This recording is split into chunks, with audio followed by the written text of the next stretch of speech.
Right. Laws of மோஷனோட quick revision கிளாஸஸ்ல இருக்கும். அதில் இன்னைக்கு நம்ம கற்றுக்க போகிற டாபிக் வந்து ஃப்ரிக்ஷன். ஃப்ரிக்ஷன் ரொம்ப அழகான தமிழ் வார்த்தை உராய்வு. உராய்வு ரைட்டா? சரி, இதான் தமிழான்னு கேட்காத சில பேர் இருக்கீங்க. ஓ, தமிழ் இப்படி தான் இருக்குமா அப்படின்ட்டு. ரைட்டா? உராய்வுன்னா ஃப்ரிக்ஷன் இல்லை. ஃப்ரிக்ஷன் நல்லதா கெட்டதா? தேவையான இடங்கள்ல நல்லது, சில இடங்கள்ல கெட்டது.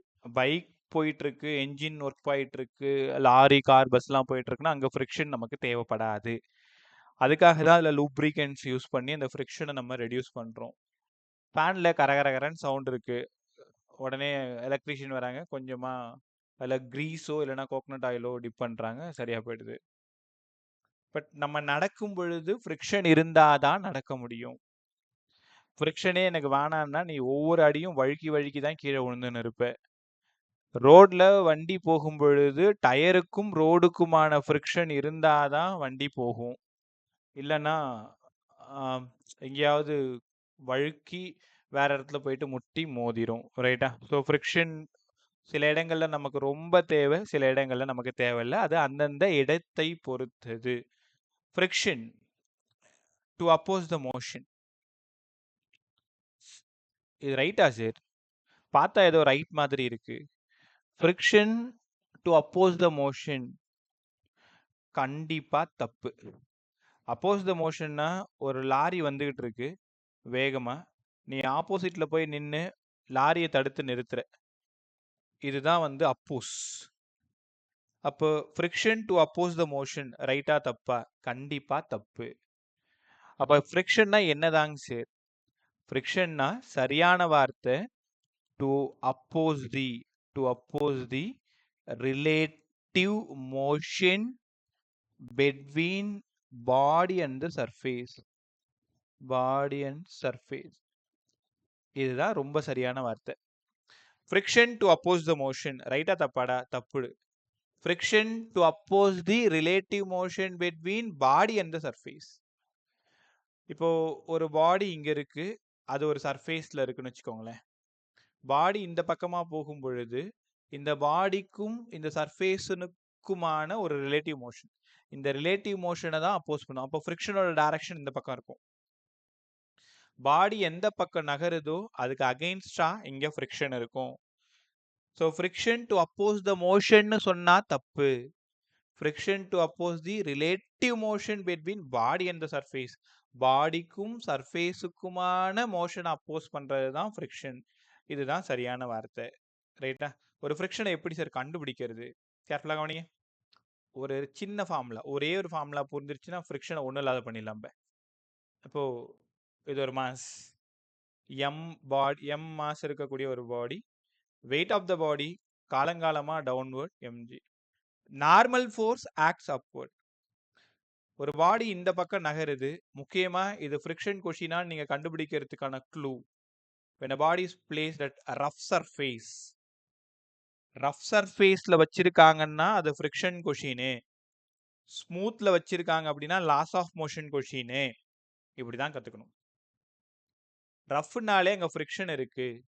பாடி எந்த பக்கமா ஆக்சலரேட் ஆகுதோ அதுக்கு அகைன்ஸ்டா தான் ஃப்ரிக்ஷன் இருக்கும். கத்துக்கிட்டீங்களா? பாடி எந்த பக்கமா நகருதோ அதுக்கு அகைன்ஸ்டா தான் ஃப்ரிக்ஷன் இருக்கும். அப்போ ஃப்ரிக்ஷனுக்கு என்னங்க சார் ஃபார்முலா? ஃப்ரிக்ஷனுக்கு டைரக்டா ஒரு ஃபார்முலா கிடையாது, ஆனா ஒரு சின்ன ஐடியா இருக்கு.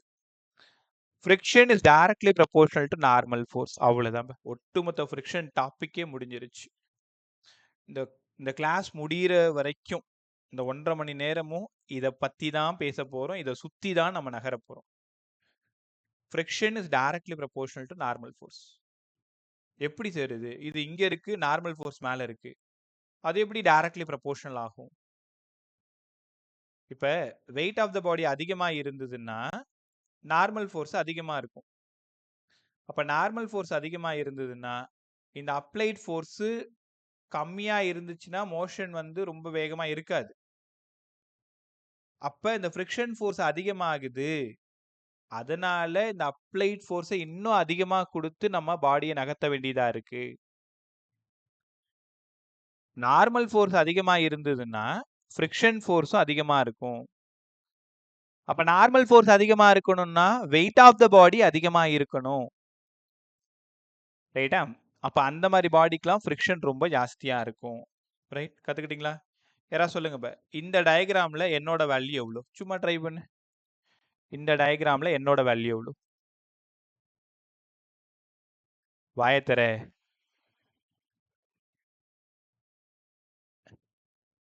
இந்த டயகிராம்ல என்னக்கு நேரா என்ன இருக்கு கீழே? பாடி நகர்ல அப் அண்ட் டவுனு.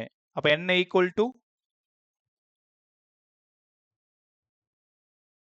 என்னாச்சு உங்களுக்கு? mg. mg. அதைத்தானே கேக்குறேன். கேட்டா பதில் சொல்ல கத்துக்கோ. n equal to mg. அப்ப friction equal to some constant into n. சரி, ஏதோ ஒரு கான்ஸ்டன்ட் போட்டிருக்கீங்களே, யார் அவன்? மைக் ஆஃப் பண்ணு. Coefficient of friction. Coefficient of friction. அந்த மியூன்றது ஒரு கான்ஸ்டன்ட். அந்த கான்ஸ்டன்ட்டோட பேரு கோஎஃபிஷியன்ட் ஆஃப் ஃப்ரிக்ஷன். ஃப்ரிக்ஷன் கத்துக்கிட்டீங்களா? இப்போ கொஞ்ச நேரத்துக்கு முன்னாடி படிச்சோம், என்னக்கு பதிலா mgன்னு படிச்சோம். சூப்பரா. அப்ப F equal to mu mg. F equal to mu mg. இனிமேல் ஃப்ரிக்ஷன் வந்தா மெயின் ஃபார்முலா mu n தான். அந்த டயகிராம்ல என் வார்த்தையை காதுல வாங்கு. அந்த டயகிராம்ல n இருக்க வேண்டிய இடத்துல யார் இருக்கான்னு பார்க்கணும். mg இருந்தா mg, mg sin தீட்டாவா இருந்தா mg sin theta, mg cos தீட்டாவா இருந்தா mg cos தீட்டா. என்ன இருக்கோ என்னுக்கு பதிலா சப்ஸ்டிட்யூட் பண்ணாதான் உனக்கு ஃப்ரிக்ஷன் ஃபார்முலா கிடைக்கும். நான் சொல்றதை நீங்க உணர்றீங்களா? இனிமேல் ஃப்ரிக்ஷன் கேட்டாலே உனக்கு இந்த ஃபார்முலா தான் ஞாபகம் வரணும். ஆனா இந்த எண்ணுக்கு பதிலா டயகிராமை பொறுத்து இது mg ஆகலாம், mg cos தீட்டாவாகலாம், mg sin theta minus mu k cos என்ன வேணாலும் ஆகலாம், அந்த டயகிராமை பொறுத்து. கரெக்டா? அப்போ ஃப்ரிக்ஷனோட மெயின் ஃபார்முலா கத்துக்கிட்டோம். இப்போ ஒரு 4 டயகிராம் போடுறேன். அந்த 4 டயகிராமுக்கு என்ன எப்படி கண்டுபிடிக்கிறதுன்னு கற்றுக் கொடுக்க போறேன். ரொம்ப ரெடியா இரு. சூப்பரா கத்துக்குங்க. என்ன எப்படி கண்டுபிடிக்கிறது சார்? கொஸ்டின் நம்பர் 1 கேர்ஃபுல்லா கவனிங்க. இது ஒரு பாடி. இந்த பாடிக்கு இங்க இருந்து எஃப்ன்ற ஃபோர்ஸ் கொடுத்து இந்த பாடியை நான் புல் பண்றேன். அப்போ இந்த ஹரிசாண்டல் காம்போனன்ட்டோட வேல்யூ என்னவா இருக்கும்? இது தீட்டாவா இருந்தா நேத்து நிறைய முறை பேசிட்டு இருந்தோம். இந்நேரம் நீங்க யோசிச்சிருப்பீங்க எஃப் காஸ் தீட்டான்ட்டு. அப்ப வெர்டிக்கல் யாரு? F sine theta. ரிசால்வ் பண்ண தெரியுதா?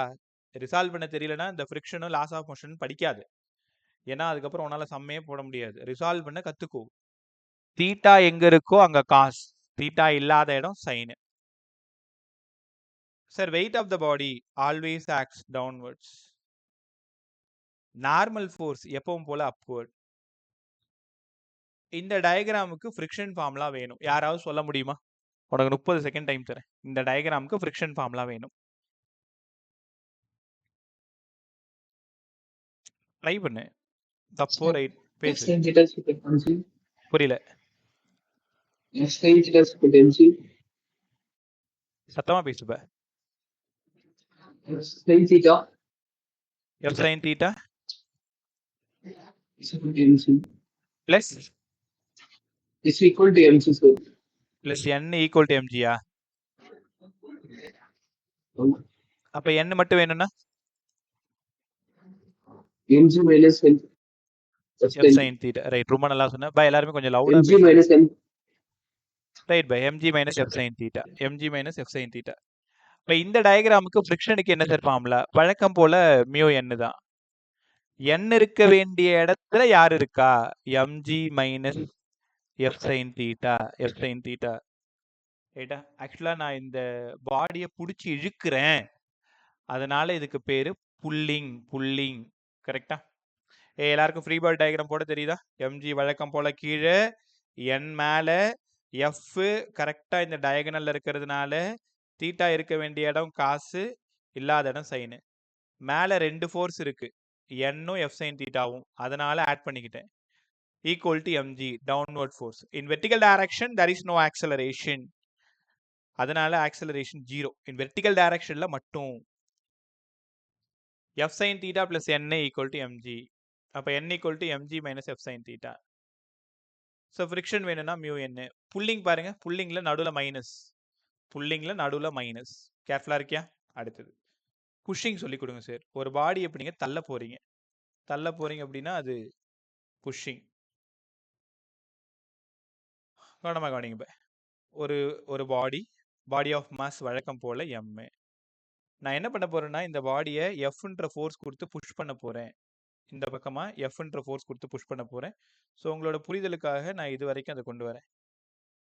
எஃப்ன்ற ஃபோர்ஸ் கொடுத்து அந்த பாடியை நீங்கள் தள்ளுறீங்க. அதனால் அந்த பாடி இந்த டைரக்ஷனில் தான் நகரும்னு உனக்கு தெரியும். ஏன்னா இது ஹரிசாண்டல் சர்ஃபேஸ். கரெக்டா? பாடி இந்த பக்கம் போகும். அப்போ இந்த ஆங்கிள் தீட்டானா இந்த இடம் என்ன கண்டுபிடிச்சிருப்பா? F cos theta. இதுக்கு டவுனு எஃப் சைன் தீட்டா. பா உனக்கு புரியுதா? மேலே போய் எஃப் சைன் தீட்டான்னு போட்டுற போற. தீட்டா இங்கே இருக்கு. அப்போ எஃப் காஸ் தீட்டா இங்கே இருக்குன்னா எஃப் சைன் தீட்டா கீழே இருக்கும். வழக்கம் போல எம்ஜி டவுன்வர்ட், வழக்கம் போல normal force upward, friction force இந்த பக்கம். சரி, இதுக்கு n பார்த்ததும் கண்டுபிடிச்சிருப்பீங்க. n மேலே இருக்கு, கீழே 2 ஃபோர்ஸ் இருக்கு, mg plus F sine theta. வழக்கம் போல ஃப்ரிக்ஷனுக்கான ஃபார்முலா மியூ n. மியூ n-க்கு பதிலாக mg plus F sine theta. தெரியுதா? இந்த டயக்ராமுக்கு இதான் formula.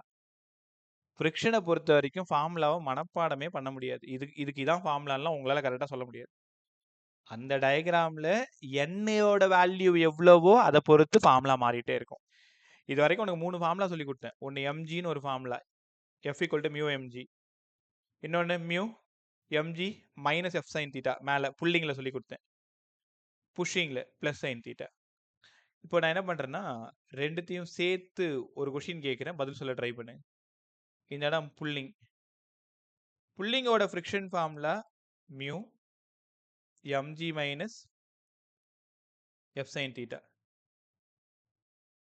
Pushing mu mg plus f sin theta.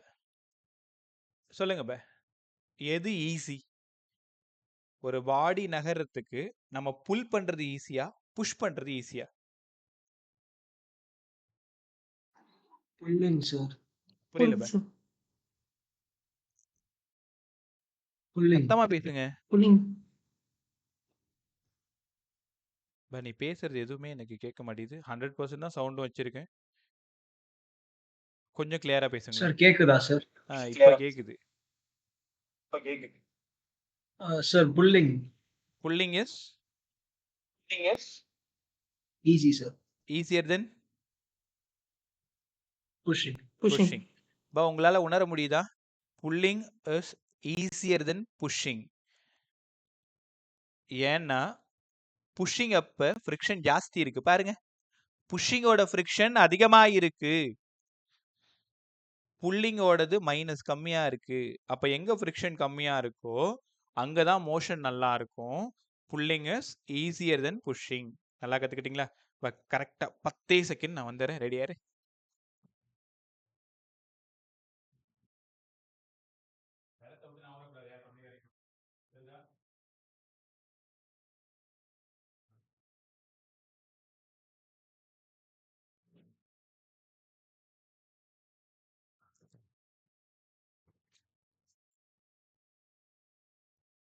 Right by, அது ஸ்டார்ட் பண்ணுமா? ஸோ எப்போவுமே pulling is easier than pushing. எனக்கு அதெல்லாம் விட என்ன கண்டுபிடிக்க உங்களுக்கு தெரிஞ்சாதான் இங்கே உங்களால் செம்மையை போட்டு பார்க்க முடியும். அதனால் அதில் கொஞ்சம் கவனமாக இருக்கணும். ஒரு இன்க்ளைன்டு பிளேனில் எப்படி என் கண்டுபிடிக்கிறீங்கன்னு நான் பார்க்குறேன். இப்போ ஒரு இன்க்ளைன்டு பிளேன் அதில் உங்களால் எஃப் ஃபார்மில் எழுத முடியுதா? நம்ம ட்ரை பண்ணுவோம். ஒரு inclined plane, angle of inclination theta, theta, ஒரு பாடி இங்கே இருக்குது, ஒரு பாடி இங்கே இருக்குது. அதாவது மேலேருந்து அந்த பாடி கீழே வந்துகிட்டு இருக்குன்னு வச்சுக்கோங்களேன். மேலேருந்து அந்த பாடி கீழே இறங்கிட்டு இருக்கு. உனக்கு புரியுதா? ஸ்லைட் ஆகிட்டு இருக்கு, வழிக்கு விழுந்துகிட்டு இருக்கு, ஸ்லைட் ஆகிட்டு இருக்கு. பாடியோட மாஸ் எம். உங்க எல்லாருக்கும் தெரியும் இந்த இடம் எம்ஜின்னு சொல்லி கொடுத்தேன். அப்ப கண்டிப்பா இந்த காம்போனன்ட் தீட்டாவா இருக்கிறதுனால எம்ஜி காஸ் தீட்டான்னு உனக்கு தெரியும். நார்மல் ஃபோர்ஸ் இந்த இடம், எம்ஜி சைன் தீட்டா இங்க இருக்கு. எம்ஜி சைன் தீட்டா இங்க இருக்கு. பாடி எந்த டைரக்ஷன்ல நகருதோ ஃப்ரிக்ஷன் அதுக்கு அகைன்ஸ்டா இருக்குன்னு உங்களால உணர முடியும். நல்லா கத்துக்குங்க. பாடி கீழே இருந்து மேல போனா ஃப்ரிக்ஷன் மேல இருந்து கீழே வரும். தெளிவா புரிஞ்சுக்கோ. மேல இருந்து பாடி கீழே ஸ்லைட் ஆகிறதுனால ஃப்ரிக்ஷன் அகைன்ஸ்டா இருக்கு. நான் உங்கள்ட்ட சாதாரணமா கேட்குறேன். இந்த டயக்ராமோட ஃப்ரிக்ஷனுக்கு என்னப்பா ஃபார்முலா? ஒரே வரியில சொல்லுங்க. ஜென்ரலா மியூ என்ன. அடுத்தது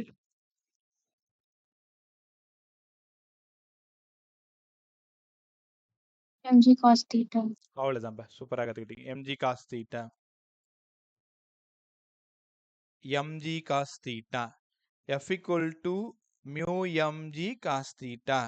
f equal to mu mg cos theta. mu coefficient of friction, mg தெரியும், தீட்டான்றது angle of inclination.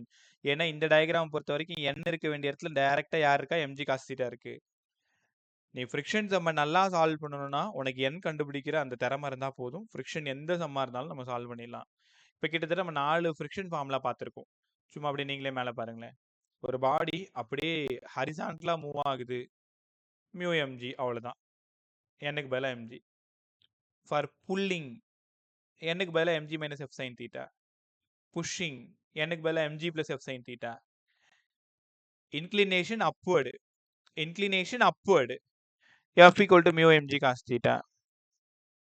அப்ப டயக்ராம பொறுத்து n மாறுது, n பொறுத்து ஃப்ரிக்ஷன் மாறுது. இவ்வளவுதான் ஐடியா. ரைட்டா? சரி, நம்ம ஃப்ரிக்ஷனோட இன்ட்ரோ தான் முடிச்சிருக்கேன். ஃப்ரிக்ஷன்ல ஒன்று நான் பெருசாக கற்றுக் கொடுக்கல. f equal to mu nன்ற ஒரு ஃபார்முலா பேசிட்டு என்ன எப்படி கண்டுபிடிக்கணுன்றது மட்டும்தான் இவ்வளோ நேரம் பேசியிருக்கேன். சார், டைப்ஸ் ஆஃப் ஃப்ரிக்ஷன் சொல்லி கொடுங்க. டைப்ஸ் ஆஃப் ஃப்ரிக்ஷன் நிறைய இருக்கு. Try friction, fluid friction, internal friction 3 இருக்கு. நமக்கு அதெல்லாம் தேவையில்லை. ட்ரை மட்டும்தான் தேவை. ட்ரை மட்டும்தான் நம்ம படிக்க போகிறோம். ஏன்னா ஃப்ளூயிட் ஃப்ரிக்ஷனை போயிட்டு விஸ்காசிட்டின்னு ஃப்ளூயிட் மெக்கானிக்ஸில் படிக்க போகிறோம். அதனால் இங்கே வெறும் ட்ரை ஃப்ரிக்ஷன் தான் படிக்க போகிறோம். சார், ட்ரை ஃப்ரிக்ஷன் சொல்கிறீங்களே, அது எத்தனை டைப்பு? ட்ரை ஃப்ரிக்ஷனும் வழக்கம் போல் 3 டைப்பு தான். என்னென்ன ஃப்ரிக்ஷன் சார் இங்கே இருக்கு? ஸ்டாட்டிக், இன்னொரு பேரு டைனமிக். டைனமிக்கோட வேற ஒரு பேர் கேட்டாங்கன்னா கைனட்டிக், ரோலிங். இந்த 3 ஃப்ரிக்ஷன் தான் நம்ம பேச போறோம். Static, dynamic, rolling. ரோலிங் ரொம்ப ரொம்ப கம்மியா இருக்கும் ஃப்ரிக்ஷனு. அதனால இந்த டாபிக் நம்ம படிக்க வேண்டாம், உங்களுக்கு சிலபஸ்ல கிடையாது. அதாவது rolling friction is negligible. Static, dynamic இது ரெண்டும் நல்லா படிச்சா போதும். உங்களுக்கு ரோலிங் படிக்க தேவையில்லை. ஸ்டாட்டிக்ல நிறைய பேசணும், டைனமிக்ல நிறைய பேசணும். பட் ரோலிங் பேசுறதுக்கு இங்க ஒண்ணுமே இல்லை. ஸ்டாட்டிக் ஃப்ரிக்ஷன் பேசுவோமா? ஸ்டாட்டிக் ஃப்ரிக்ஷன், கைனட்டிக் ஃப்ரிக்ஷன் ரொம்ப அழகா, பொறுமையா, நிதானமா உங்களால கத்துக்க முடியும். என்ன சார் சொல்றீங்க? ஸ்டாட்டிக் ஃப்ரிக்ஷன்னா ஒரு பாடி ஃபோர்ஸ் கொடுத்துக்கிட்டே இருக்க, ஆனாலும் அந்த பாடி இன்னும் நகரல. நான் சொல்றதெல்லாம் அப்படியே கதை மாதிரி கேளு. 1 நியூட்டன் கொடுத்துருக்க, பாடி நகரல. 2 நியூட்டன் கொடுக்கிற, நகரல. 3 நியூட்டன் கொடுக்கல. 3 நியூட்டன் கொடுத்துருக்க, ஆல்மோஸ்ட் க்ளோஸா நகரவே இல்லை. 4 நியூட்டன் கொடுக்கிற, பாடி நகருது. அப்ப இந்த 3 நியூட்டன் வரைக்கும் ஃபோர்ஸ் கொடுக்கும் பொழுது பாடி நகராம இருந்தது பாத்தீங்களா? அதனால இந்த ஃப்ரிக்ஷனோட பேரு தான் ஸ்டாட்டிக் ஃப்ரிக்ஷன் கத்துக்கணும். என்னதான் ஃபோர்ஸ் கொடுத்துக்கிட்டே இருந்தாலும் பாடி நகராம இருந்ததுன்னா ஸ்டாட்டிக் ஃப்ரிக்ஷன். இன்னும் 1 நியூட்டன் அதிகமா கொடுத்துட்டேன், பாடி நகர ஆரம்பிச்சிருச்சு. எப்ப பாடி நகர ஆரம்பிச்சதோ அப்பவே எனக்கு கிடைச்சது கைனட்டிக் ஃப்ரிக்ஷனா இருக்கலாம், இல்லனா டைனமிக் ஃப்ரிக்ஷனா இருக்கலாம். ரைட்டா? அப்ப ஸ்டாட்டிக் ஃப்ரிக்ஷன், கைனட்டிக் ஃப்ரிக்ஷன். உனக்கு ஜெனரலா ஃப்ரிக்ஷனுக்கு என்ன ஃபார்முலா சொல்லி கொடுத்தேன்? மியூ எம்ஜி இல்ல மியூ என். ஸ்டாட்டிக் ஃப்ரிக்ஷனா இருந்தா எஃப்எஸ் மியூ எஸ். கைனட்டிக் ஃப்ரிக்ஷனா இருந்தா எஃப்கே மியூ கே. ரெண்டும் வேற வேற ஃபார்முலா, குழப்பிக்காது. பாடி நின்னுக்கிட்டே இருந்ததுன்னா ஃபர்ஸ்ட் ஃபார்முலா. பாடி நகரும் பொழுது கண்டுபிடிக்கிறது ரெண்டாவது ஃபார்முலா கைனடிக் ஃப்ரிக்ஷன். உங்களுக்கு தெரியுமா, ஸ்டாட்டிக் ஃப்ரிக்ஷன் தான் எப்பவுமே பெரியவன். ஸ்டாட்டிக் ஃப்ரிக்ஷன் தான் எப்பவுமே அதிகமா இருக்கும். ஏன்னா உனக்கே தெரியும், பாடி நகர்ந்துருச்சுன்னா ஃப்ரிக்ஷன் குறைஞ்சா அதாதானே நகர முடியும். நான் சொல்ற பாயிண்ட் உனக்கு புரியுதா? ஸ்டாட்டிக் ஃப்ரிக்ஷன் ஏன் சார் அதிகமா இருக்கணும்? அதிகமா இருக்கிறதுனால தான் பாடியை நகர விடாம பாத்துக்குது. 4 நியூட்டன் ஸ்டாட்டிக் ஃப்ரிக்ஷன் அப்படின்னா கண்டிப்பா கைனடிக்கு 3, 2.5 இப்படி தான் இருக்கும். 3.5 எல்லாம் இருக்காது. 4.5 எல்லாம் இருக்காது. Static friction is always greater than the kinetic friction. கத்துக்கிட்டீங்களா? ஸ்டாட்டிக் ஃப்ரிக்ஷன் தான் எப்பவுமே அதிகமா இருக்கும் கைனடிக்கை விட. அப்போ இன்னொரு விஷயம் என்னன்னா, கோஎஃபிஷியன்ட்ல ஸ்டாட்டிக் தான் அதிகமா இருக்கும் கைனடிக்கை விட. கத்துக்கிட்டீங்களா? Static greater than kinetic. இங்க ஸ்டாட்டிக் கிரேட்டர் தென் எஃப்கே. எப்பவுமே ஸ்டாட்டிக் பெரியவன். என்ன மாதிரி ஞாபகம் வச்சுக்கோங்க. நீங்க சின்ன பசங்க அந்த மாதிரி ஞாபகம் வச்சுக்கோங்க. ஸ்டாட்டிக் பெரியவன், கைனடிக் சின்னவன். முடிஞ்சு போச்சு. ஃபார்முலாஸ் எல்லாம் முடிச்சிட்டோம். இப்போ ஸ்டாட்டிக்ல எப்படி சம் போறது, கைனடிக்ல எப்படி சம் போறது, பொறுமையா பார்த்துக்கிட்டே வா. இதை மட்டும் நீங்க சொல்லிட்டீங்கன்னா ஃப்ரிக்ஷன் சூப்பரா புரிஞ்சிருச்சு உங்களுக்குன்னு நான் புரிஞ்சுக்கிறேன். எல்லாருமே சொல்ல ரெடியாரு. அதனால வரப்போற 15 நிமிஷம் தான் ஃப்ரிக்ஷன் நீ எந்த அளவுக்கு நல்லா கத்துக்கிறன்றத இங்க நம்ம தெரிஞ்சுக்க போறோம். இந்த 15 நிமிஷம் தவற விட்டுட்டா நீ எத்தனை டைம் வீடியோ பார்த்தாலும் உனக்கு புரியாது. ஏன்னா ஏற்கனவே சொன்ன மாதிரி இது ஒரு சிக்கலான டாபிக். ஒன்று இருக்கு இல்லை, எஸ்ஜே சூர்யா மாதிரி திரும்ப திரும்ப இருக்கு இல்லைன்னு பேசினே இருக்க வேண்டியதான் நம்ம மாட்டோம். சரி பே, இந்த ஆட்டத்துக்கு நம்ம போவோம். எத்தனை பேர் ஒரே டைம்ல புரிஞ்சுக்கிறீங்கன்னு நான் பார்க்குறேன். ஸோ அவேரா இருங்க. பக்கத்தில் தண்ணி பாட்டில் இருந்தால் தண்ணி இதுன்னு எடுத்து குடிச்சிட்டு சந்தோஷமா இருப்பாங்க. இது ஒரு பாடி.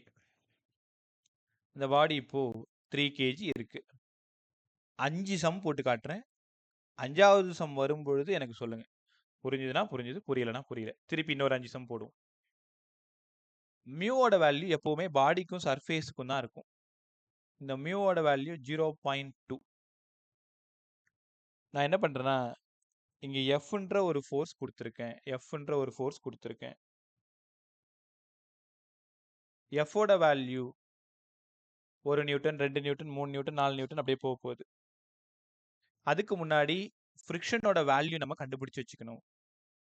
இந்த டயக்ராம்ல எம்ஜி கீழே இருக்கு, என் மேல இருக்கு. நிதானமா கவனிங்க. அப்ப F equal to some constant into N. அப்போ மியூவோட வேல்யூ 0.2, எண்ணுக்கு பதிலாக எம் இன்ட்டு ஜி. 0.2 3, ஜி ஒரு 10, அப்போ 6 நியூட்டன். Friction force 6 Newton. ரைட்டா? என்கிட்ட கொஞ்சம் எல்லாரும் பேசுங்க. இப்போ நான் இங்கே 1 நியூட்டன் கொடுக்குறேன். எஃப்க்கு பதிலாக 1 நியூட்டன் கொடுக்குறேன். பாடி நகருமா? உன்கிட்ட தான் கேட்குறேன். No, sir. நகராது. 2 நியூட்டன்?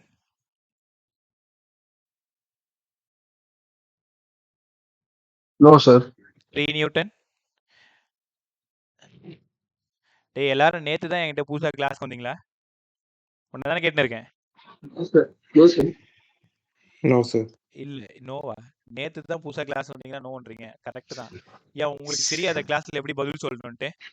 இன்னும் நேத்து தான் புதுசா கிளாஸ்க்கு வந்த மாதிரி நீங்க மட்டும் வாயை மட்டும் உட்காந்துட்டீங்க எல்லாரும். உனதான் தெரியும், பதில் சொல்லினா கடுப்பாய் கத்த வேண்டியதா இருக்கும். தேவையில்லாத சார் கேக்குதா சார்? எனக்கு கேக்குதுடா. நீ 2 நோ சொன்ன, பட் கேக்குற வரைக்கும் கம்முன்னு இருக்கீங்க. 4 டைம் உங்களை கேட்டா மட்டும்தான் வாயை திறக்கிறீங்க. நான் திரும்பவும் சொல்றேன், ஃப்ரிக்ஷன் பதில் சொல்லாம உங்களால கத்துக்க முடியாது. நீ தப்பா சொல்லு, ரைட்டா சொல்லு, பட் சொல்லு. ரைட்டா? அப்ஸ்ட்ரீம்ல இருந்து விஸ்ருதி வரைக்கும் எல்லாருக்குமே கேர்ஃபுல்லா கவனி. கேட்குற கேள்விக்கு பதில் சொல்லு. 3 நியூட்டன் கொடுக்குறேன். பாடி நகரமா நகராதா? No, sir. 4 நியூட்டன் கொடுக்குறேன். No. 5 நியூட்டன் கொடுக்குறேன். No, sir. 6 நியூட்டன் கொடுக்குறேன். No. Yes, sir. 6 நியூட்டன் கொடுக்குறேன். பாடி நகருமா நகராதான்னு கேட்டா உங்க பதில் என்ன?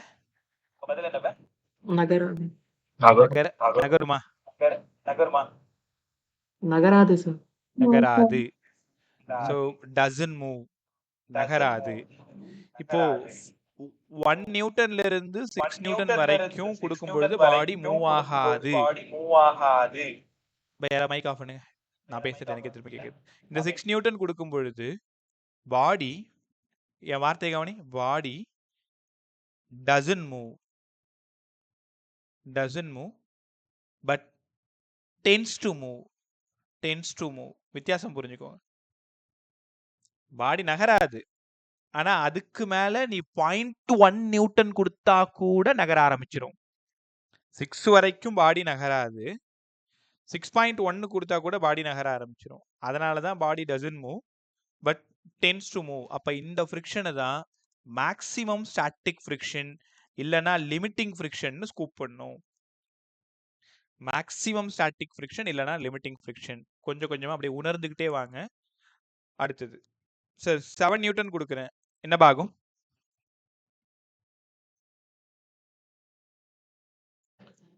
7 நியூட்டன் கொடுக்குறேன், என்ன ஆகும்?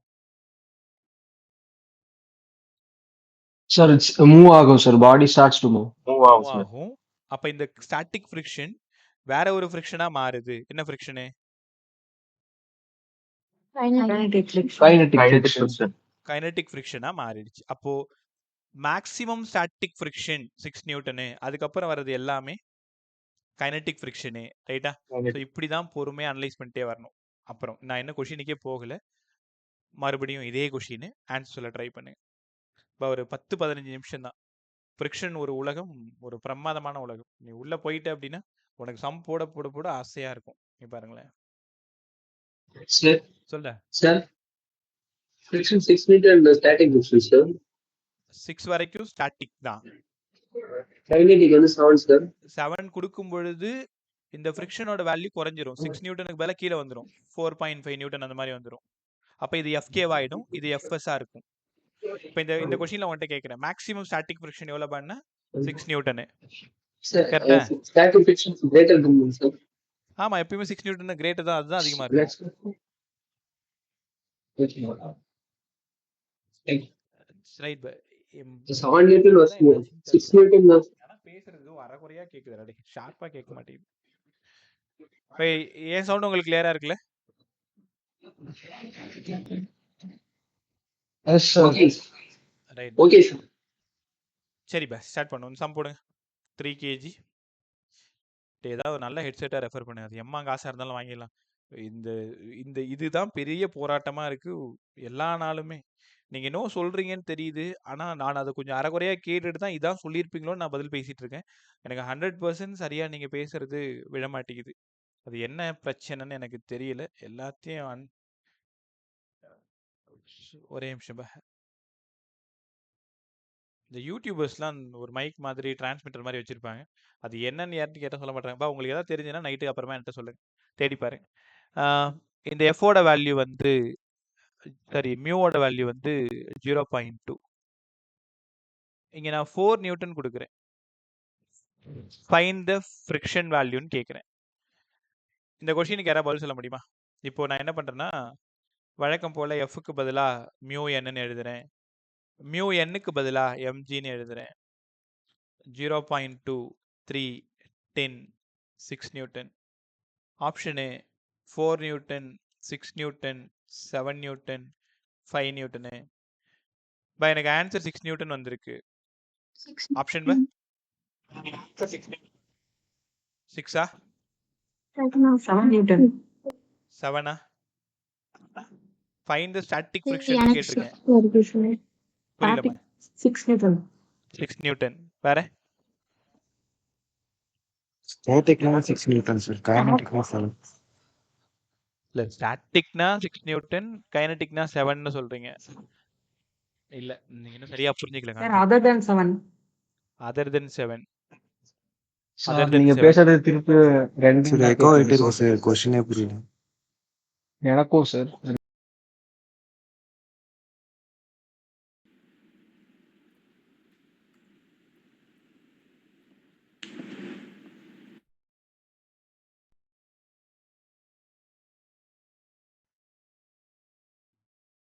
சவுண்ட் செக் பண்ணீங்க? Yes, sir. Yes, sir. கிளியரா இருக்கு. புரியுது நீங்க சார். வாய் திறக்கவே மாட்டீங்க. ரொம்ப ஸ்லோவா பேசுறீங்க. நான் பேசுறது நல்லா சவுண்டா தானே கேக்குது உங்களுக்கு? எனக்கா கொஞ்சம் லவுடா பேசுங்க. சரி, அப்புறம் பார்த்துக்கலாம் அது. இந்த கொஸ்டினோட ஆன்சர் 4 நியூட்டன். என்ன சார் இது? நான் ஃபார்முலா சால்வ் பண்ணி எனக்கு 6 நியூட்டன் தான் வந்திருக்கு. Find the value of static friction கேட்டிருக்கீங்க. உங்களுக்கு ஒரு விஷயம் தெரியுமா? ஆப்ஷன்ல வர்றத அப்படியே போய் டிக் பண்ணக்கூடாது. இங்க 6 நியூட்டனா இருந்தா உடனே அப்ளைட் ஃபோர்ஸை நீங்க பார்க்கணும். Static friction is a self adjusting force. Self அட்ஜஸ்டிங்னா என்ன தெரியுமா அர்த்தம்? அப்ளைட் ஃபோர்ஸ் என்ன நீ கொடுக்குறியோ, இத 6 நியூட்டனா இருந்தா கூட அப்ளைட் ஃபோர்ஸ் என்னவா இருக்கோ அந்த ஃபோர்ஸை தான் இதை ஆஃபர் பண்ணும். 4 நியூட்டன்னா 4 நியூட்டன், 5 நியூட்டன்னா 5 நியூட்டன், 1 நியூட்டன்னா 1 நியூட்டன். ஆன்சர் என்ன வந்தாலும் போய் அதை அப்படியே 6 நியூட்டன் டிக் பண்ணக்கூடாது. ஃப்ரிக்ஷன் கொஷினை பொறுத்த வரைக்கும் ஆன்சர் என்ன வந்தாலும் போய் அப்ளைட் ஃபோர்ஸை நீங்க பார்த்துட்டு வரணும். அப்ளைட் ஃபோர்ஸ் இந்த 6 நியூட்டனை விட கம்மியாவோ 6ஆவோ இருந்ததுன்னா நீங்க அப்ளைட் ஃபோர்ஸ் என்ன கொடுத்தீங்களோ அதான் ஆன்சர். ஒருவேளை இங்க 7 நியூட்டனா இருந்தா, 8 நியூட்டனா இருந்தா, 9 நியூட்டனா இருந்தா, இந்த 6க்கு மேல ஆன்சர் வந்துச்சுன்னா, 6க்கு மேல நீங்க வந்து கொடுத்தீங்கன்னா 6 தான் ஆன்சர். நான் சொல்றது ஸ்டாட்டிக் மட்டும் சொல்றேன். என்ன, நான் கைனடிக் போல. ரைட்டா? நான் என்ன புரிஞ்சுக்கிறேன், ஆன்சர் ஒன்று வரும். அந்த ஆன்சரை பார்த்துட்டு அப்ளைட் ஃபோர்ஸை பாருங்க. இந்த அப்ளைட் ஃபோர்ஸ் இந்த ஆன்சரை விட கம்மியா இருந்தா ஆப்ஷன்ல நீங்க டிக் பண்ண வேண்டியது 4 நியூட்டன் தான் டிக் பண்ணணும். ஒருவேளை 7 நியூட்டன், 8 நியூட்டன், இந்த 6 விட அதிகமா இருந்தா 6 தான் ஆன்சர். கத்துக்கிட்டீங்களா? இன்னும் ஒரு 4-5 சம்மு பொறுமையா சால்வ் பண்ணு. தெளிவாகிற வரைக்கும் விடாம வேலை செஞ்சுக்கிட்டே இருங்க. ஒரு முடிவுக்கு வந்துரும். இது ஒரு பாடி 2 kg, 0.15 மியூவோட வேல்யூ. இங்க இருந்து நான் 1 நியூட்டன் அப்ளை பண்றேன். ஃபைண்ட் தி ஸ்டாட்டிக் ஃப்ரிக்ஷன் கேட்கிறேன். ஸ்டாட்டிக் ஃப்ரிக்ஷனுக்கு என்னப்பா ஃபார்முலா? இந்த டயக்ராம் பொறுத்த வரைக்கும் மியூ எம்ஜி தான். 0.15 to 10. அப்போ 3 Newton. Option 3 newton, 4 Newton, 2 Newton, 1 Newton. என்னப்பா answer?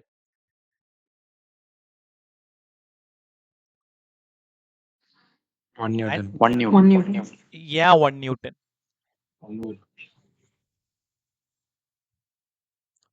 Self-adjusting. It is a self-adjusting. செல்ஃப்-அட்ஜஸ்டிங்கா இருக்கிறதுனால ஃப்ரிக்ஷன் ஃபோர்ஸை விட அப்ளைட் ஃபோர்ஸ் கம்மியா இருக்கு. ஃப்ரிக்ஷன் ஃபோர்ஸை விட அப்ளைட் ஃபோர்ஸ் கம்மியா இருக்கு. So answer applied force. உனக்கு புரியுற மாதிரி எழுதியிருக்கேன் பாருங்க. ஃப்ரிக்ஷன் ஃபோர்ஸை விட அப்ளைட் ஃபோர்ஸ் கம்மியா இருந்தா அப்ளைட் ஃபோர்ஸ் தான் ஆன்சர். கத்துக்கிட்டீங்களா? இதே மாதிரி இன்னொரு சம் போட்டு காட்டுறேன் பாரு. 2022 பேப்பர் எடுத்து பாருங்க. ஒரு ஃப்ரிக்ஷன் சம் இருக்கும். 3 kg, 0.15, 6 நியூட்டன். உனக்கு தான் ஃப்ரிக்ஷன் ஃபார்முலாலாம் தெரிஞ்சு போச்சு இல்லையா? ஸோ ஆன்சர் ஆப்ஷன் ஏ வந்து 6 newton, option B 4.5 newton, option C 3 newton, 4 7 newton. நீயே சொல்லு. ஃபார்முலா வேணுமா? மியூ எம்ஜி, அவ்வளோதான். செகண்ட் ஆன்சர் சொல்லு. ஃபார்முலா வேணுமா? 3 newton sir. 4.5 newton sir. 4.5 newton தான் ரைட்டு. ஏன் 3 நியூட்டன் சொன்னீங்க?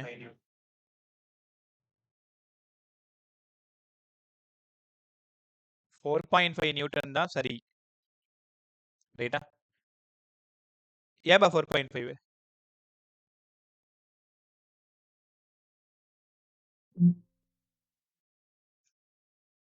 பதில் சொல்லு. ஏன் 4.5?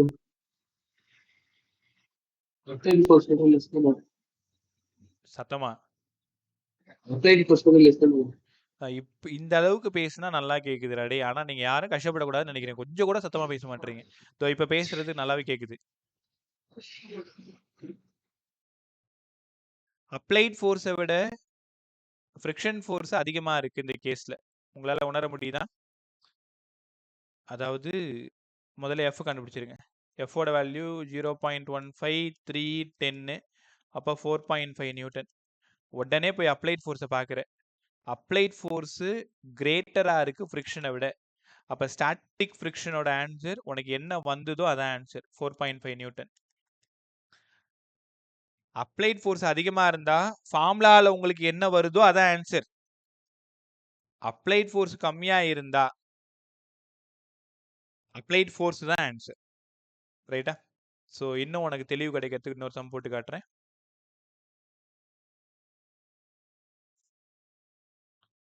பாடியோட வேல்யூ 3 kg, 0.2 மியூவோட வேல்யூ, மியூ கேவோட வேல்யூ 0.15, மியூ எஸ்ஸோடது 8 நியூட்டன் ஃபோர்ஸ் கொடுக்குறேன். Find the static friction, find the kinetic friction. 2 கேள்வி கேட்குறேன். நீங்கள் முதல்ல ஸ்டாட்டிக் சொல்லுங்க.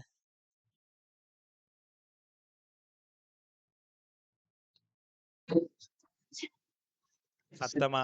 6 Newton. Static friction 6 Newton. அதான் லிமிட்டிங். கைனடிக், இப்போ கைனடிக்னு எழுதும் பொழுது நீங்க மியூ கே எம்ஜின்னு சால்வ் பண்ணணும். 4.5 நியூட்டன். உங்களால புரிஞ்சிக்க முடியுதா? மியூ எஸ் வச்சு எஃப்எஸ் கண்டுபிடிச்சிட்டு இப்போ நீங்க ஒரு முடிவுக்கு வரணும். பாடி நகருதா நகரலையான்ட்டு. 8 நியூட்டன் அதிகமா இருக்கு, பாடி நகருது. அப்ப மேக்ஸிமம் ஸ்டாட்டிக் 6 நியூட்டனு. பாடி நகர்றதுனால இங்க கைனடிக் இருக்கு, அதனால 4.5 நியூட்டனு. ரைட்டா? ரைட். எல்லாரும் அப்படியே கொஞ்சம் கொஞ்சமா உள்ள வந்துட்டே இருங்க. அடுத்த question. 4 kg, 0.15 mu s, 0.1 mu k, 0.1 ஒரே நிமிஷம். அப்ளைட் ஃபோர்ஸ் வந்து இங்க 3 newton. Find the maximum static, find the kinetic friction. 3 newton, find the maximum static, find the kinetic friction.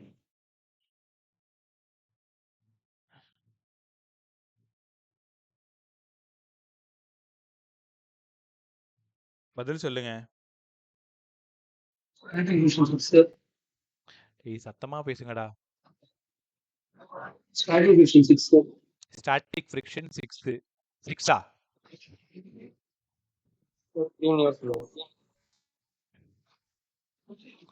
Static friction எங்க பா 6? ஒழுங்கா போட்டு பாரு. ஓ, ஸ்டாட்டிக் ஃப்ரிக்ஷன் 6 நியூட்டன். புரியல. Maximum static friction 3 newton. Kinetic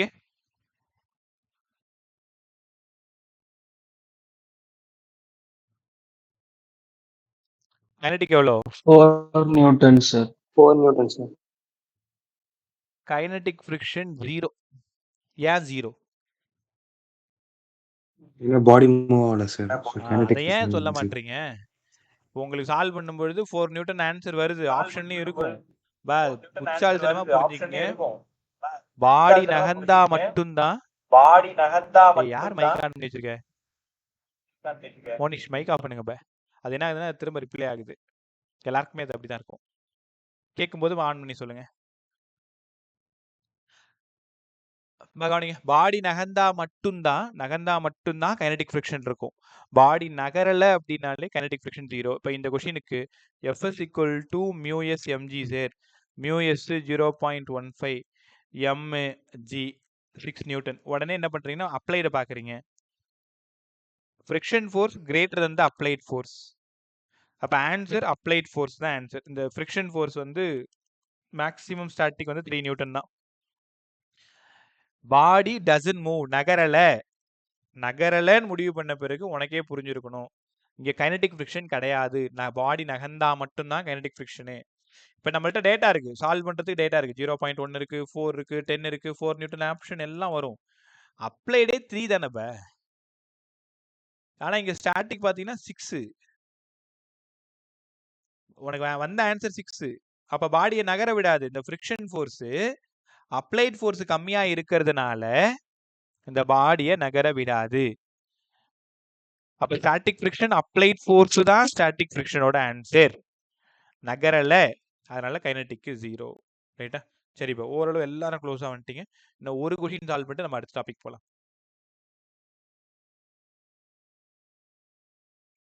2.5 kg, mu k 0.15, mu s 0.2, applied force 7 Newton, find the maximum static and find the kinetic.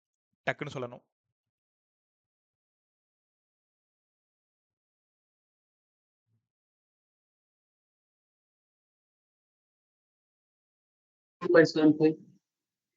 புரியல.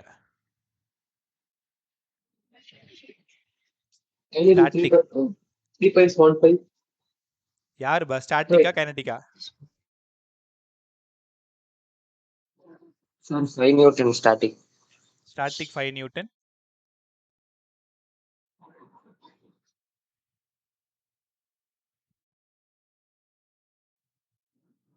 Kinetic எவ்வளோ? 3.75. 3.75. இப்போ யார் பதில் சொன்னீங்க? நல்லா கேட்டது. 3.75. சார் நான் தான் சார். ரைட் பா. சஞ்சய். தெரியுது. ஒரு நேரம் ரொம்ப மைல்டா கேக்குது. இப்போ பேசும்போது நல்லா கேக்குது. பா நீங்க கொஞ்சம் லவுடாவே பேசுங்க. பரவாயில்ல, நான் கத்துறேன்ல. ஒரு கிளாஸ் தானே.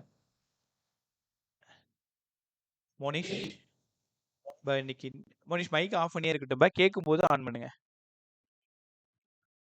கிளியரா உங்களுக்கு?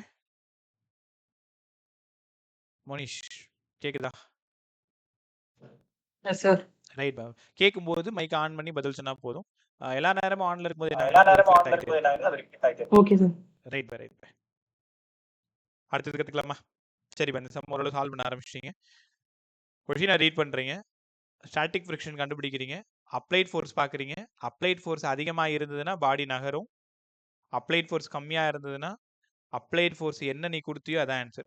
பா இதே கொஷினுக்கு நான் ஒரு வேளை 4 நியூட்டன் கொடுத்தா ஸ்டாட்டிக் என்ன, கைனடிக் என்ன?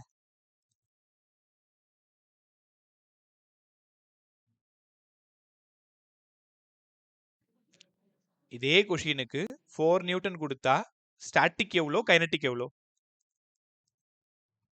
சார் சொல்லுமா.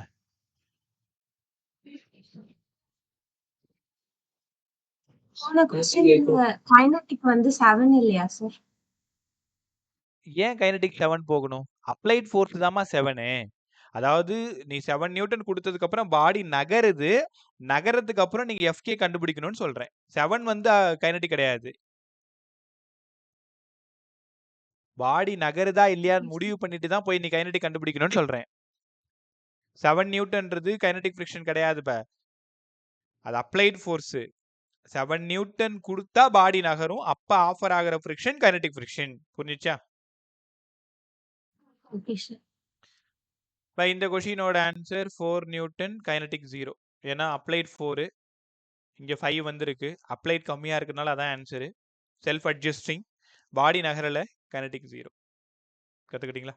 ரைட். ஸோ இங்கேருந்து இன்னொரு விஷயத்துக்கு நம்ம போகிறோம். ஸ்டாட்டிக் ஃப்ரிக்ஷன் எப்போவுமே டைரக்ட்லி ப்ரொபோர்ஷனலாக இருக்கும்.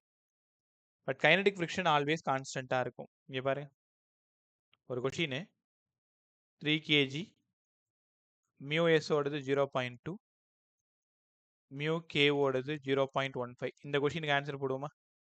ஆக்சுவலாக 7 நியூட்டன் கொடுத்துருக்கேன். இங்கே எஃப்எஸ் வந்து 6 நியூட்டன் கிடைக்கும். இந்த சம் ஆல்ரெடி நம்ம போட்டோம். ஒருவேளை applied force, friction force, applied force 1 newton, 2 newton, 3 newton, 4 Newton, 5 Newton, 6 Newton. எல்லாத்துக்கும் இந்த ஃப்ரிக்ஷன் ஃபோர்ஸ் ஆன்சர் சொல்லுங்க. 1 கொடுத்தா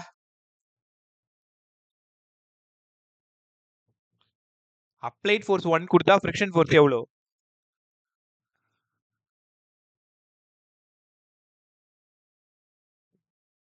1.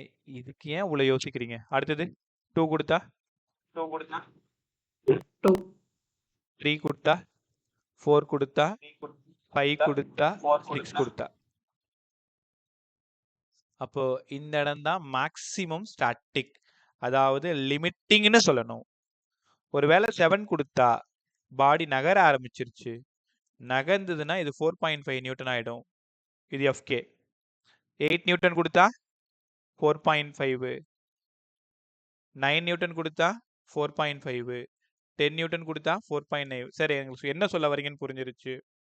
கைனடிக் ஃப்ரிக்ஷன் கான்ஸ்டன்ட்னு சொல்ல வரீங்க. எப்ப ஒரு டைம் பாடி நகர ஆரம்பிச்சிருச்சோ அப்பவே கைனடிக் ஃப்ரிக்ஷன் மாறாது, அவ்வளவுதான். ஸ்டாட்டிக் ஃப்ரிக்ஷன் தான் டைரக்ட்லி ப்ரொபோர்ஷனல். புரியுதா? ஸ்டாட்டிக் ஃப்ரிக்ஷன்ல applied force is directly proportional to friction force up to maximum வரைக்கும். அதுக்கப்புறம் போனீங்கன்னா கான்ஸ்டன்ட் ஆயிடும். ஸோ இதுக்கு தான் நம்ம ஒரு கிராஃப் டிரா பண்ண போறோம். அப்ளைட் ஃபோர்ஸுக்கும் ஃப்ரிக்ஷன் ஃபோர்ஸுக்கும் நம்ம ஒரு கிராஃப் டிரா பண்ண போறோம். அப்ளைட் ஃபோர்ஸுக்கும் ஃப்ரிக்ஷன் ஃபோர்ஸுக்கும் கிராஃப் டிரா பண்ண போறோம். ஸோ என்ன வருதுன்னு பாருங்க. இப்ப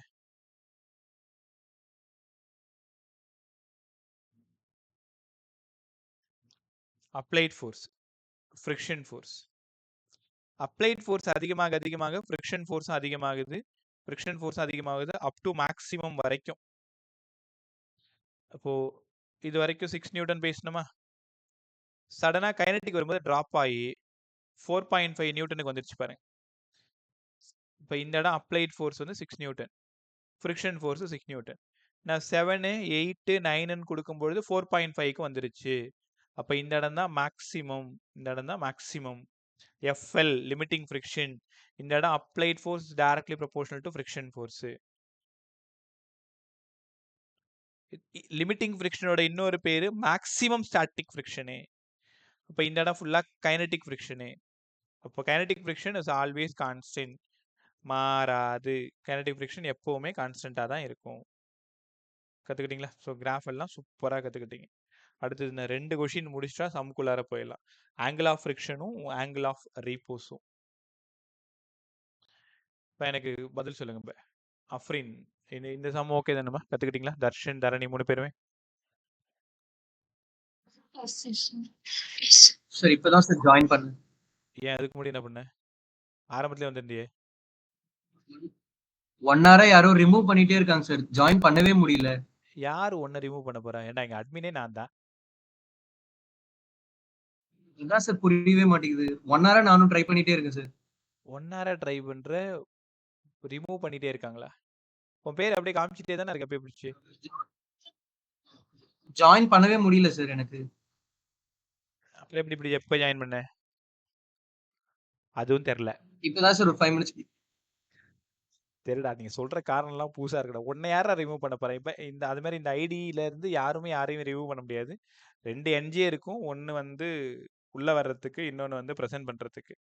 ஸோ இது 2த்துலயுமே நான் தான் ஹெட். சரி அட்மின், நான் நினைச்சாதான் ரிமூவ் பண்ண முடியும். நான் ஏன் உன்னை ரிமூவ் பண்ண போறேன்? நெட்வொர்க் இஷ்யூவா இருக்கும், தெரியுதா? அப்படியா இருந்ததுன்னா ஒரு டைம் ஓகே வெளியில சார். போயிட்டு உள்ள வந்து பாரு. இப்போ ஓகே தானே? இப்ப ஃபைனா இருக்கு சார். ரைட். ஹேமா, வாசன், தரணி 3 பேருக்கும் கிளியரா உங்களுக்கு? Clear, sir. டெய்ஸி, உங்க மம்மி இந்தா ஃபோன் இங்கேயே பேசிட்டு கொடு. கமல் சார் உங்களுக்கு? மோனிஷ், 2 மோனிஷ், இந்த சம் கிளியரா? Yes, sir. Clear, sir. Yes, sir. Right. Rajashree, Ram Gokul, Sanjay, Kailash, இந்த மாடல் கிளியரா? நான் அடுத்து போறதுக்கு முன்னாடி கன்ஃபார்ம் பண்ணிக்கணும். Ram Gokul, Sanjay, Kailash. Clear, sir. Right. Darsha, Viswathi. Yes, sir. Yes, sir. Right.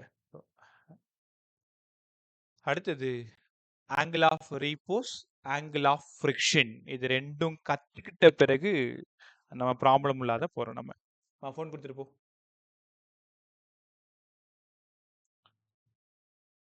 Angle of friction. என் மம்மி கூப்பிட்டாங்களா? சவுண்டை கம்மியாக வச்சுக்கோ. Angle of friction. Sir angle of friction என்னங்க சார்? ரொம்ப ஈஸி, சீக்கிரமா கத்துக்குங்க. Weight of the body always acts downward. Normal force எப்பவுமே இந்த பக்கம் தான் இருக்கும். மேக்ஸிமம் ஸ்டாட்டிக் ஃப்ரிக்ஷன் இல்லைனா லிமிட்டிங் ஃப்ரிக்ஷன் உனக்கு தெரியுதா?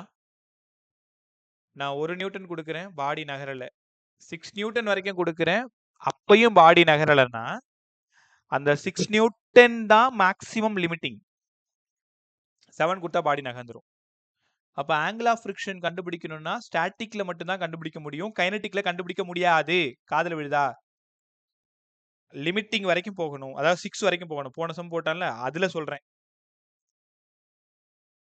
அதுக்கப்புறமா இந்த நார்மலுக்கும் இந்த எஃப்எல்லுக்கும் நடுவுல ஒரு ரிசல்டன்ட் டைரக்ஷன் எழுதுறேன். ரைட்டா? ரிசல்டன்ட் ஆர்னு எடுத்துக்கிறேன். இந்த ஆங்கிள் தான் தீட்டா. தீட்டா தான் ஆங்கிள் ஆஃப் ஃப்ரிக்ஷன். அப்ப ஆங்கிள் ஆஃப் ஃப்ரிக்ஷன்னா the angle between normal force, என் வார்த்தையை காதுல வாங்கு, the angle between normal force and resultant of friction and normal. இந்த ரிசல்டன்ட் ஃபோர்ஸுக்கும் நார்மல் ஃபோர்ஸுக்குமான ஆங்கிள் தான் ஆங்கிள் ஆஃப் ஃப்ரிக்ஷன். இப்போ வழக்கம் போல tan தீட்டா கண்டுபிடிங்க. இப்போ tan தீட்டா இங்க யார் இருக்கா? எஃப்எல். ஏன்னா இங்க என்ன இருக்கோ அதான் மேல இருக்கும். எஃப்எல் பை அட்ஜசன்ட் என்ன? n.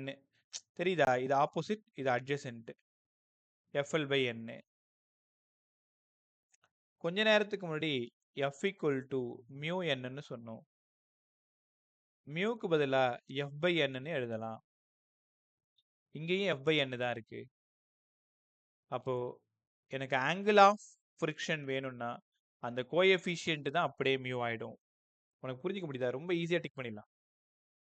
ஆங்கிள் ஆஃப் ஃப்ரிக்ஷன் கேட்குறாங்கன்னா tan theta equal to mu. அந்த மியூ யாருப்பா? Coefficient static. இப்போ ஒரு வேல்யூ மியூவோட வேல்யூ √3 அப்படின்னா கண்டிப்பா இந்த ஆங்கிள் ஆஃப் ஃப்ரிக்ஷன் 60 டிகிரியா தானே இருக்கும். அப்ப ஆங்கிள் ஆஃப் ஃப்ரிக்ஷன் நல்லா கத்துக்கிட்டீங்க. tan theta equal to mu. அவ்வளவுதான். tan theta equal to mu. இதே மாதிரி இன்னொரு இடத்துலயும் நம்ம படிச்சிருக்கோம். எங்க நேரம் சொல்ல முடியுமா?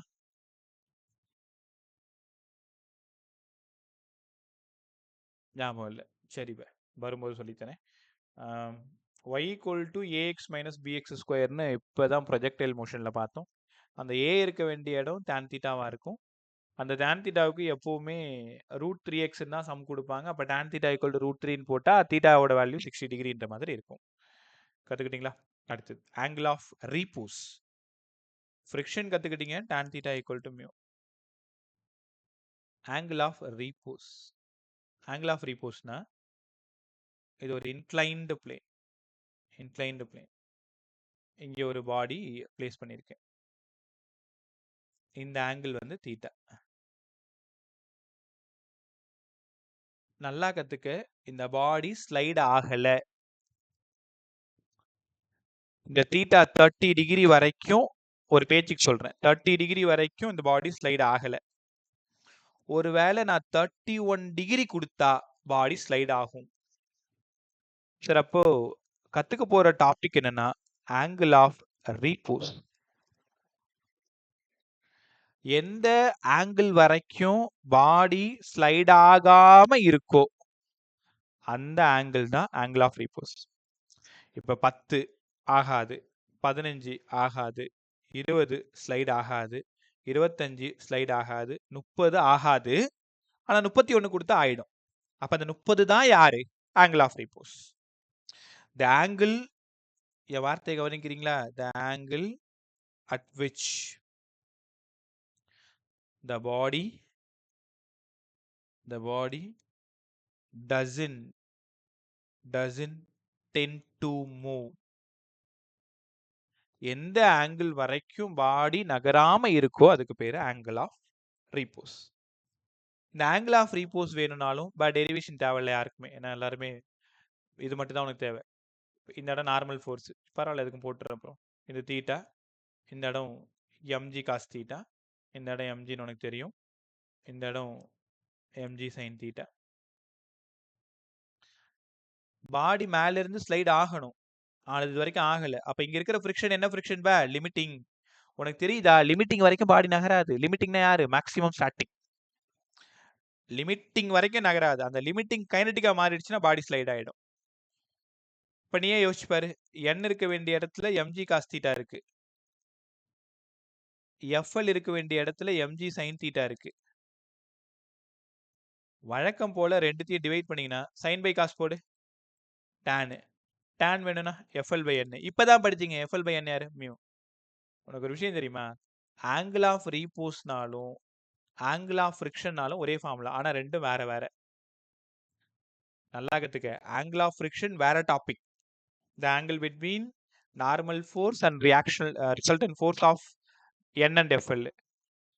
tan theta equal to mu.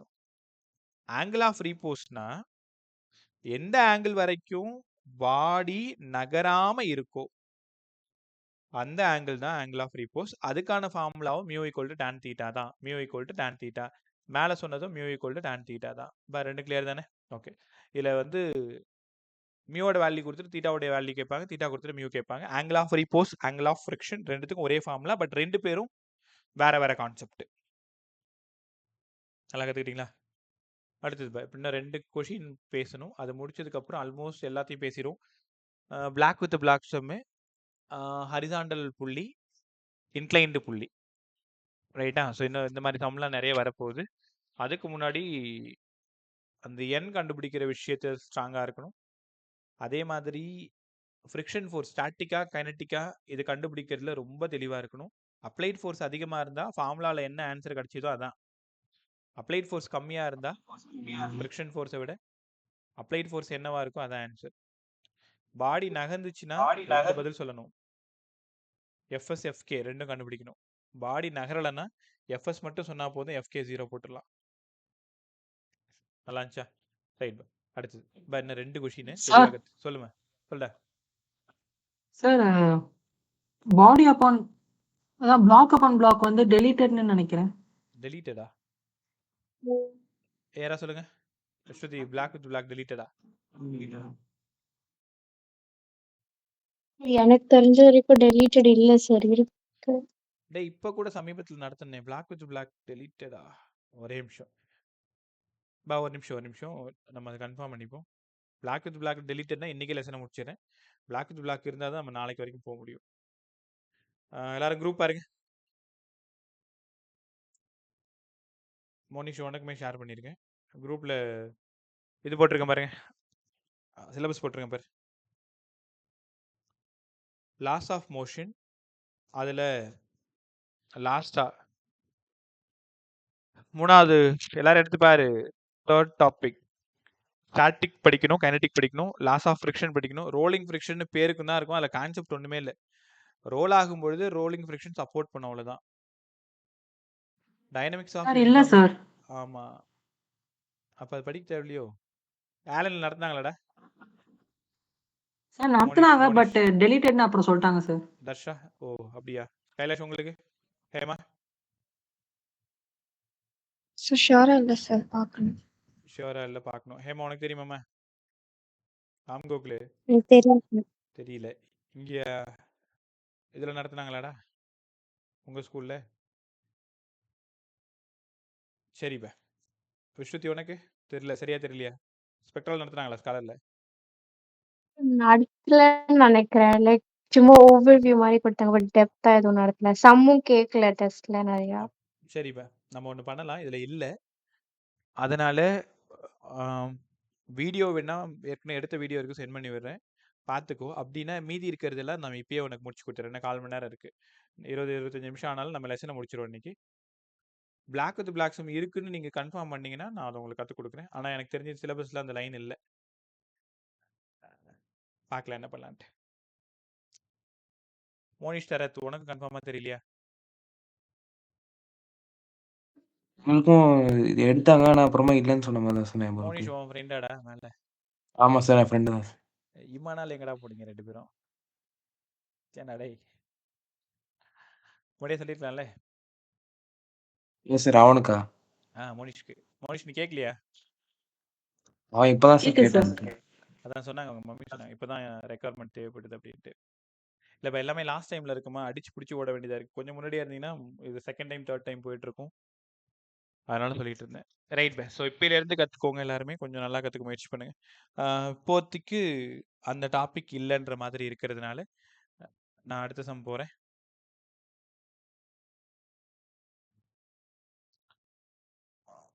பாடி மேலே இருந்து கீழே வரப்போகுது, கீழே இருந்து மேலே போகுது. அதுக்கு நம்ம ஃப்ரிக்ஷன் ஃபோர்ஸ் கண்டுபிடிக்க போகிறோம். அதுக்கு முன்னாடி இந்த 2 சம் போட்டோன்னா ஆல்மோஸ்ட் சம் முடிஞ்சிடும். இங்கே பாருங்க, இந்த ப்ராப்ளம் பாருங்க. இப்போ இந்த சம் ஞாபகம் இருக்கா உங்களுக்கு? லாஸ்ட் கிளாஸ் நேத்து கத்து கொடுத்தனே. வெயிட் ஆஃப் த பாடி வழக்கம் போல இந்த இடம் M1, இந்த இடம் M2. ஓகே, நான் ரெண்டுத்தையுமே சேர்த்து உனக்கு கற்றுக் கொடுத்துறேன். ஸ்மூத்துக்கு எப்படி ஆக்சலரேஷன் எழுதணும், ரஃப்புக்கு எப்படி எழுதணும் தெளிவாக கற்றுக்க. ஸ்மூத்னா இதுக்கு முன்னாடி நம்ம பார்த்தது M1G டென்ஷன் டென்ஷன். நல்லா கவனி, ஆக்சலரேஷன் இங்கே M1G மட்டும்தான் pulling. Total mass M1 + M2. By எல்லாருக்கும் ஞாபகம் இருக்குல்ல, புள்ளி சிஸ்டத்தில் ஆக்சலரேஷன் கண்டுபிடிக்கணும்னா என்ன ஃபார்முலா சொல்லி கொடுத்தேன்? Net pulling force by total mass M1G / M1 + M2. இது ஃபார் ஸ்மூத். ஆனால் இங்கே ரஃப் சர்ஃபேஸ், ரஃப்ன்றதுனால ஃப்ரிக்ஷன் இந்த பக்கம் இருக்கும், ஆக்சலரேஷன் எந்த பக்கம் இருக்கோ ஃப்ரிக்ஷன் அங்கே இருக்கும்.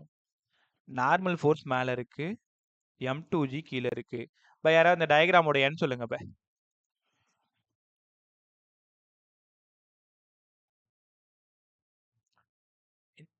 இந்த டயக்ராமோட என் வேல்யூ சொல்லுங்கன்னு சொன்னேன், உன்கிட்ட தான் சொன்னேன். n minus mg is equal to m2a. ஏன் இங்க M2A? நான் என்னோட வேல்யூ தான் சொல்ல சொன்னேன் உன்கிட்ட. In upward n is direction equal ஏதாவது to mg. ஆக்சலரேஷன் இருக்கா? இல்ல சார், அதனால mg. F = mu n-க்கு பதிலா M2G. கரெக்டா? இப்போ இந்த பக்கம் ஒரு ஃபோர்ஸ் புல் பண்ணுது, இங்க ஒரு ஃபோர்ஸ் புல் பண்ணுது. ஃபார் ரஃப்க்கு ஆக்சலரேஷன் எதலாமா நம்ம? ஆக்சலரேஷன் இங்க புல்லிங் M1G, அங்க அகைன்ஸ்டா mu M2G by total mass. புரியுதா? ரெண்டும் ரொம்ப ஈஸி. ஃப்ரிக்ஷன் இருந்தா mu M2G மைனஸ், ஏன்னா இந்த பக்கம் புல் பண்ணுது, இந்த ஃப்ரிக்ஷனோட வேல்யூ mu M2G. ஒருவேளை ஃபார் ஸ்மூத்தா இருந்தா இது இங்க இருந்து இங்க போனா மியூவை 0 பண்ணிரு. ரஃப்ல இருந்து ஸ்மூத் போறது ஈஸி. மியூவை 0 பண்ணிட்டீங்கன்னா அப்படியே போன லெசனுக்கு போயிடும். நீ என்ன ஈக்குவேஷன் போட்டாலும் மியூவோட வேல்யூவை 0 பண்ணிட்டீங்கன்னா ஃபார் ஸ்மூத்துக்கு போயிடும். கத்துக்கிட்டீங்களா? ஸோ இதை மியூவோட வேல்யூ கொடுத்துருவாங்க, M1 M2 தெரியும், சால்வ் பண்ணி ஆக்சலரேஷன் கண்டுபிடிச்சிரு. ஸோ வழக்கம் போல டென்ஷன் கேட்டாங்கன்னா பயப்படாது, ஆக்சலரேஷன் டவுன்ன்றதுனால M1G - T = M1A. இந்த ஃபார்முலாலேருந்து டென்ஷன் கண்டுபிடிச்சிருங்க. எப்பவுமே இந்த சம் வந்தா ரெண்டு கேள்வி தான், ஒன்று ஆக்சலரேஷன், இன்னொன்று டென்ஷனு. ஃபார் ஸ்மூத்தா இருந்தா acceleration M1G / M1 + M2, Rafah இருந்தா M1G - mu M2G / M1 + M2ன்னு கவனமாக கற்றுக்கணும்.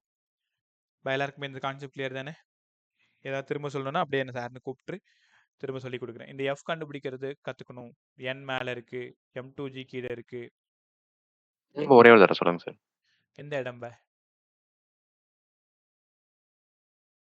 எங்க வேணும் உங்களுக்கு? அந்த A is equal to M1G minus mu.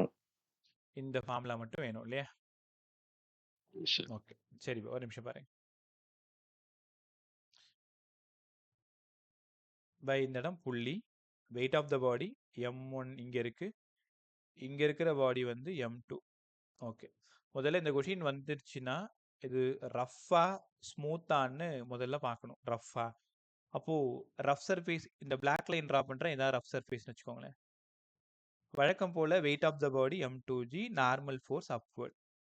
பாடி எந்த பக்கம் நகருதுன்னு பாருங்க, இந்த பக்கம் நகருது, ஏன்னா இது புல் பண்ணுது கீழே. அப்போ ஃப்ரிக்ஷன் ஃபோர்ஸ் இந்த பக்கமா இருக்கும். அப்போ இந்த டயக்ராமுக்கு நம்ம ஃப்ரிக்ஷன் கண்டுபிடிக்கணும். Friction = mu n general equation. In vertical direction there is no acceleration. அப்படியே n இங்கன்னா M2G கீழே, mu M2G. அப்போ F கண்டுபிடிச்சிட்டேன். இங்க யார் புல் பண்றா? M1G புல் பண்ணுது. அதுக்கு அகைன்ஸ்டா யார் புல் பண்றா? F. அப்போ இதை எப்படி எழுதணும்னா net pulling M1G - F by M1 + M2. இதுதான் மெயின் ஃபார்முலா. அந்த பக்கம் F இருக்கு, இந்த பக்கம் M1G இருக்கு. ஆனா ஜெயிக்கிறது யாரு? M1G தான் ஜெயிக்கும், ஏன்னா இந்த பக்கம் தான் அந்த பாடி சேர்த்து வரும். அதுக்கப்புறமா M1G Fக்கு பதிலா mu M2G by total mass. கத்துக்கிட்டீங்களா? நான் உங்களுக்கு கிளியரா? அடுத்து போலாமா? எல்லாரும் கிளியரா? Yes sir. Right bye. அடுத்து ஒரு இன்க்ளைன் டயக்ராம் போட்டுருவோமா? நீ இதெல்லாம் எழுத கத்துக்கிட்டா எந்த சம்மும் உன்னால சால்வ் பண்ண முடியும். இப்ப தோ முடிச்சிடலாம். இன்னும் ஒரு 3 சம் மட்டும். 3 சம் தான். முடிச்சிட்டேன்னா சந்தோஷமா வாங்க, சந்தோஷமா போங்கன்னு தனுஷ் சொன்னார்ல அந்த நீக் படத்துக்கு. அந்த மாதிரி ஃப்ரிக்ஷன் வந்து சந்தோஷமா கத்துக்கிட்டு அப்படியே போயிட்டே இருக்கும். சரிதா? இங்க பாருங்க. ஒரு இன்க்ளைன்டு சார். பிளேன். இந்த ஆங்கிள் தீட்டா. சார். சொல்லு பா. போன அந்த இதுக்கு மட்டும் டென்ஷன் ஃபார்முலாவும் கொஞ்சம் எழுதுறீங்களா? இதோ வரேன். இந்த டென்ஷன் எப்படி கண்டுபிடிக்கிறதுன்னு கேக்குறீங்க. பட் நம்ம டென்ஷன் மேல ஆக்சிலரேஷன் இருக்கா? கண்டுபிடிச்சிட்டோம். ஆக்சிலரேஷன் கண்டுபிடிச்சு எப்படி டென்ஷன் தெரியல அதானே? ம். எல்லாருமே கவனிப்ப. டென்ஷன் இந்த டயக்ராம் பாருங்க. டென்ஷன் மேல இருக்கு பாசிட்டிவ். M1G கீழே இருக்கு நெகட்டிவ். ஈக்குவல் டு M1A கீழே இருக்கு நெகட்டிவ். அதனால T minus M1G equal to minus M1A. Right சைடில் மைனஸ் இருக்கிறதுனால மைனஸ் ஆல மல்டிப்ளை பண்ணிக்கிறேன். M1G minus T equal to M1A. So இப்படி தான் ஆக்சுவலாக எழுதணும். டைரக்டாக எழுதுறதுக்கான ஐடியா என்னன்னா, இந்த ஆக்சலரேஷன் டவுன்ல இருந்தா கீழே இருக்கிறத முதல்ல எழுதுங்க, மேலே இருக்கிறத ரெண்டாவது எழுதுங்க. Equal to plus M1A. அவ்வளோதான். ஆக்சலரேஷன் டவுன்ல வேடிக்கை பார்த்துட்டு இருக்குன்னா டவுன்ல இருக்கிறது முதல்ல M1G minus T equal to வழக்கம் போல product of mass into acceleration. கிளியரா உனக்கு? கிளியர். அடுத்து போலாமா? Right by. எல்லாருக்கும் கிளியர் தானே? சரி பை. லாஸ்ட் சம் பார்த்துருங்க. அப்புறம் ஒரு ஸ்க்ரீன்ஷாட் மட்டும் அனுப்புகிறேன். அந்த 2 சம்மை மட்டும் போட்டு பார்த்துக்கோ. தெரியலன்னா நான் எக்ஸ்பிளைன் பண்ணுறேன். பாடி மேலேருந்து கீழே வர்றது, கீழேருந்து மேலே போகிறது தெளிவாக போட்டிருக்கேன். இருந்தாலும் புரியலனாலும் என்கிட்ட கேட்டுக்கோ. அவ்வளோதான். அது முடிச்சுன்னா இந்த டாபிக் ஃபுல்லாக முடிஞ்சிடும். இந்த இன்க்ளைண்டை மட்டும் நான் முடிச்சிடறேன். நான் இதுக்கு தான் நான் தேவை. அதுக்கு நான் தேவைப்பட மாட்டேன். ஒரு குரூப்பில் ஒரு பேஜ் ஒன்று போட்டிருக்கேன் பாரு. இது பாடி கீழேருந்து மேலே போகிறது, மேலேருந்து கீழே வருது. ரெண்டுத்துக்கும் ஆக்சலரேஷன் கண்டுபிடிக்கணும். ஒரு டைம் அதை பார்த்து அப்படியே எழுதிப்பார். புரியலையா நான் வாய்ஸ் நோட் போட்டு உங்களுக்கு அனுப்பிச்சி விட்றேன். இந்த ஒரு கொஸ்டின் மட்டும் கற்றுக்குங்க. ரைட். கேர்ஃபுல்லாக கவனி. இந்த இடம் ஒரு புள்ளி. இங்கே மாஸ் M1, இங்கே மாஸ் M2. நான் உன்கிட்ட தெளிவாக சொல்லிட்டேன். M1 பெருசாக இருக்கிறதுனால ஆக்சலரேஷன் டவுன்வர்ட். அப்போ இந்த பாடி இந்த பக்கம் தான் நகரணும், உனக்கு நல்லா தெரியும். அப்போ டென்ஷன் இங்கே இருக்கும், இங்கே ஒரு டென்ஷன் இருக்கும், இங்கே ஒரு M1G இருக்கும். நான் எப்படி டயக்ராம் போகிறேன்னு பாருங்க. Weight of the body always acts downward. M2G. இந்த ஆங்கிள் தீட்டா. இந்த இடம் M2G காஸ் தீட்டா. இந்த இடம் M2G சைன் தீட்டா. இது வரைக்கும் உங்களால் உணர முடியுது. இப்போ யாராவது ஃப்ரிக்ஷனோட டைரக்ஷன் சொல்லுங்க. இப்போ பாடி இந்த பக்கம் நகருது. அப்போ ஃப்ரிக்ஷனு இங்கே இருக்கும், F இங்கே இருக்கும். நார்மல் ஃபோர்ஸ் மேலே இருக்கு. இந்த கொஷின்ல நார்மல் ஃபோர்ஸ் யாரு? M2G cos theta. ஃப்ரிக்ஷனுக்கு என்ன ஃபார்முலா? Mu n. என்னக்கு என்ன formula? Mu M2G cos theta. எப்பவுமே இந்த கொஷின் எழுதுறதுக்கு முன்னாடி நீங்க ஃப்ரிக்ஷனை செட்டில் பண்ணிடணும். அதுக்கப்புறம் FBD எழுத கத்துக்கணும். ரைட்டா? ஆக்சலரேஷன் வேணுமா? இப்போ ஆக்சலரேஷனுக்கு காலங்காலமா நீங்க படிக்கிறது net pulling force by total mass. Net pulling force by total mass. இந்த பக்கம் யார் புல் பண்றா? M1G. கரெக்டாபா? அதுக்கு அகைன்ஸ்டா இங்க புல் பண்றது யாருன்னா மைனஸ் M2G sin theta. அவ்வளவுதான். By total mass. இங்க யார் புல் பண்றான்னு தெரியும், இந்த பக்கம் யார் புல் பண்றான்னு தெரியும். M2G sin theta. ஆக்சலரேஷன் கண்டுபிடிச்சிட்டோம். டென்ஷனுக்கு வழக்கம் போல ஆக்சலரேஷன் டவுன்ல இருக்கு. அப்ப M1G முதல்ல எழுதுவோம், டென்ஷனை ரெண்டாவது எழுதுவோம். M1A எழுதி இங்க இருந்து டென்ஷன் கண்டுபிடிச்சிடலாம். நீங்க இங்க போய் டென்ஷன் கண்டுபிடிச்சிட்டு இருக்காத, கஷ்டமா இருக்கும். T minus M2G sin theta minus F equal to MN போட்டு கண்டுபிடிக்க வேண்டியது வளவலன்னு பெருசா போகும்.